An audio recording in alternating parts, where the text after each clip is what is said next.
Okay, thank you very much for giving me a chance to discuss this interesting paper.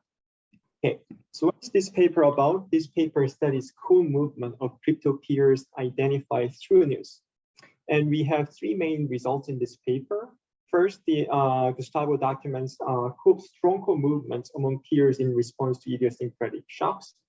And this co-movement yields return predictability. And this co-movement is more pronounced in the peer identified through news rather than some other traditional links, such as like industry peers. And through multiple or subsequent analysis, he provides some strong evidence that investors with limited information processing capacity rely heavily on news to identify peers. And I think the big implication of this paper is the news, especially in the cryptocurrency market. News can increase volatility in the cryptocurrency market because if there's a shock in one asset and its peer respond, and it actually propagates through the network. So it eventually actually amplify the volatility in this market. So I think that is a very big implication of this paper. And my overall assessment is this is a really rich paper with great executions. And I really do not believe that there are many things to be added or changed.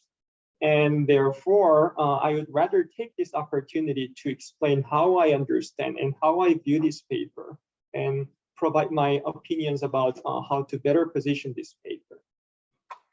Okay, I think my first comment is about the contribution.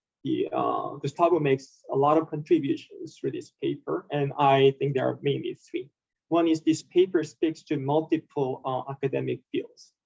The most directly related field is the co-movement in the cryptocurrency market. Liu and Shams, they actually find the co-movement through the common risk factor or common investor base. But in this paper, we can see that the co-movement, peer co-movement explains a significant fraction of return correlation. And there's a large literature that studies competition and contagion, and it has been studied actively in the context of banking, and bankruptcy. And this paper identifies clean and economically significant competition effects and its underlying mechanism in the cryptocurrency market. And it also speaks to the network literature. And this we can see that investors' limited information processing capacity attributes the increased volatility due to the network created through the news articles. And it finally speaks to the literature that highlights on the role of the media on the financial market. And what we find is, unlike the previous works focusing mainly on individual assets price movements after the news release, this paper actually studies the co-movement between the close peers. And there are some other fields that this paper actually speaks to. So as you can see, it actually has a very broad literature speaking to. And it has a methodological contribution.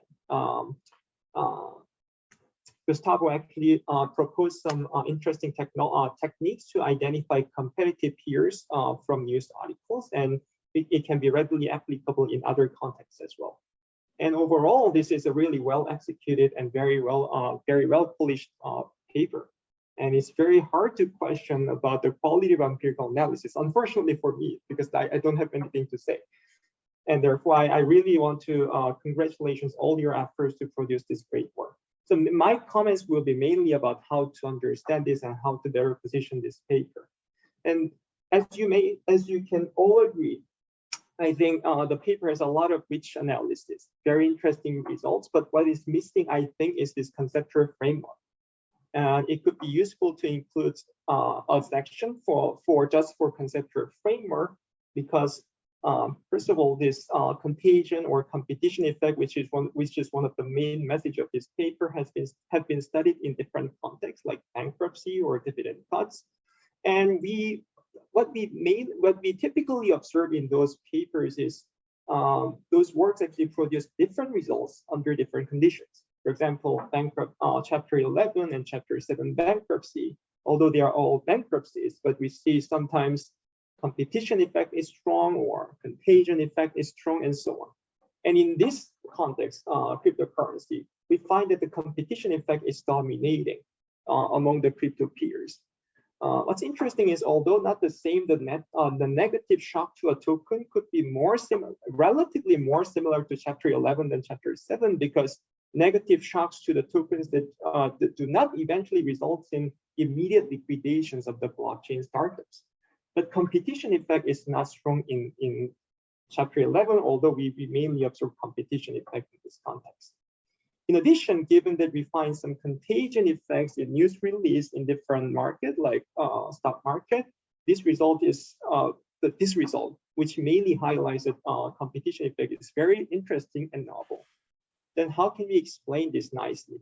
So because we don't have a clear conceptual framework in this current version of the paper, it's hard to understand, but there should be an answer. So I think unique features of cryptocurrency market can make competition effect more dominant relative to other traditional financial markets. And what are those? I mean, we don't know, but we can somewhat speculate, and we can study about it. And we can probably compare the cryptocurrency market with other markets with some comparable dimensions. For example, whether cryptocurrency market is inherently more competitive, because the projects are quite similar. For example, some projects are really, really similar, like Uniswap versus SushiSwap. They are deployed in the same blockchain, and basically SushiSwap is the copy version of Uniswap, right? So this is almost a near perfect substitute, which is rare in other settings. And I think there are many other examples like this, like some lending platforms. And in those categories, most of the platforms actually do not have a very clear competitive advantage in terms of like coding or technology. They are quite similar.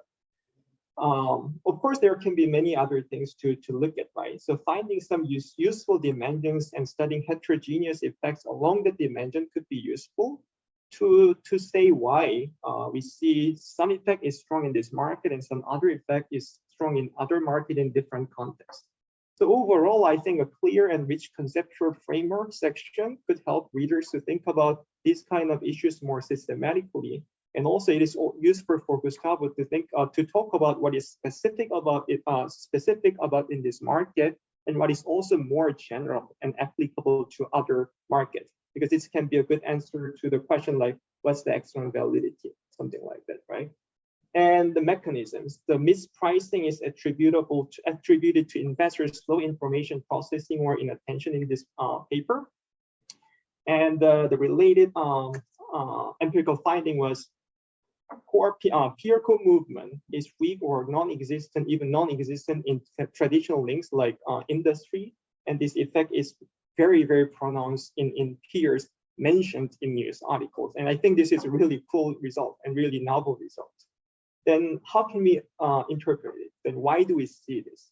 Previous work relied mainly on the standard industry classification to define peers and find significant competition and also contagion effect in different conditions like Chapter 11 or 7. Then why news-based peers matters a lot to explain competition effects in cryptocurrency market. Relatedly, why news-based peers generate competition effect here, whereas we observe some contagion effect more strongly in other market, in other contexts. So I think the rich discussion on this kind of on what is specific here and what can be general can help readers to help you actually better position this paper in a broad literature. And I think this is very closely related to the conceptual framework.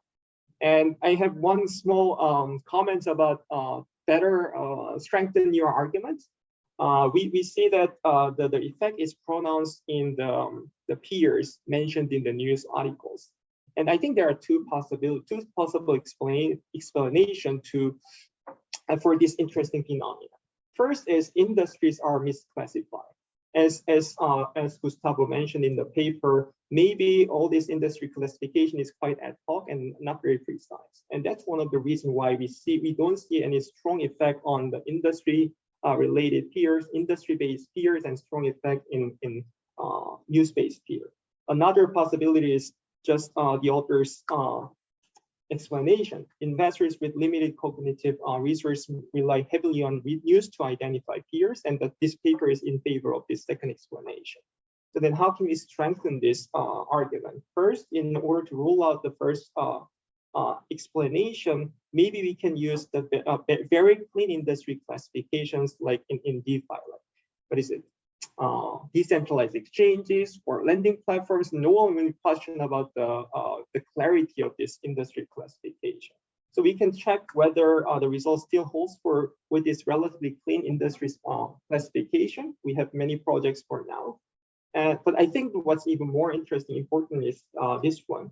To further strengthen your arguments, maybe we can check the peer firms, let's say A and B, which were first identified through the news at time T, do not exhibit pure co-movement before time T.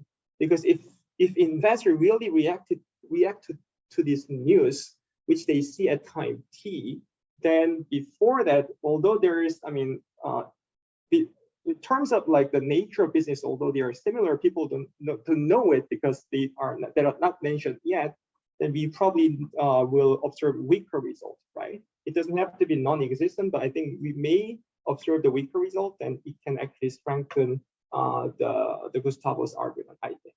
And my last comment is about the implication. I think the major implication of this paper is that the limited information processing capacity contributes to the increased idiosyncratic volatility. As I said, if there's a shock on one asset, then it actually propagates through the peer network, right?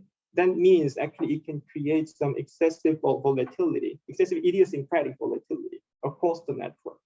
So of course, this could be challenging. So maybe it's up to you whether you will do it or not. But what you may be able to do is to estimate some factor model, like 3 factors and some error structure, and we put some correlation structure on this error based on the network that you identified and the estimate you actually identify through your empirical analysis, and see how much portion of the idiosyncratic volatility can be explained by this peer network. And I think this is a good way to emphasize that this peer co-movement is actually important source of return co-movement in the cryptocurrency market. And let me conclude, this is a very interesting paper, enhancing our understanding on co-movement in the cryptocurrency market. Yeah, I don't have to emphasize this again, but we get well executed and polished, and I really enjoyed a lot. We enjoyed reading it and learned a lot by reading related references, and I highly recommend all of you to read it. Thank you very much. Thank you, Donghwa. I think Gustavo, we have time for you to respond.